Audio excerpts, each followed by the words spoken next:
wie's Adam und Eva im Paradies, weil fürchterlich langweilig gewesen ist, haben's in einer weiß-blauen Nacht einen bayerischen Bayern gemacht.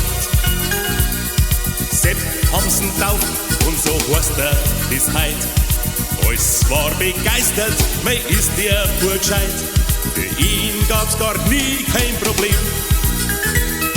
Weltkugel wird sie schon drehen. Oh nein,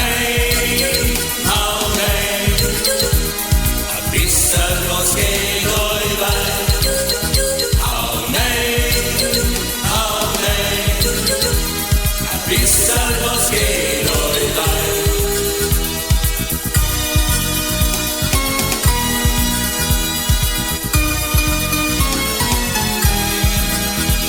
Das Hofbräuhaus München hat ihn fasziniert.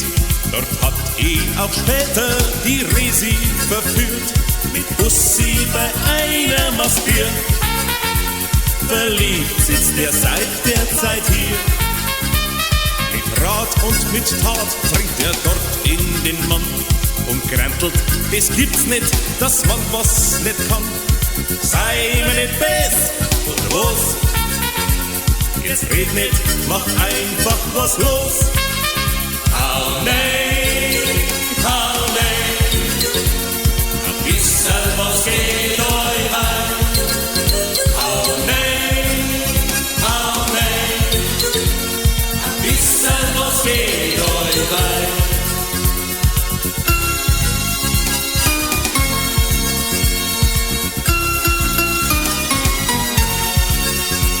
Der Petrus, Herr Krupen, meint's wär nicht verkehrt. Da hat ihm der Sepp aber locker erklärt. Bei euch da drum wäre die Hieb. Frohlocken, das ist nix für mich. Mein Spezi, der Alois, hat's mir schon erzählt, wie er sich im Himmel mit Manna hat quält. Nein, das muss ich wirklich nicht haben. Bei sowas, da halten wir zusammen.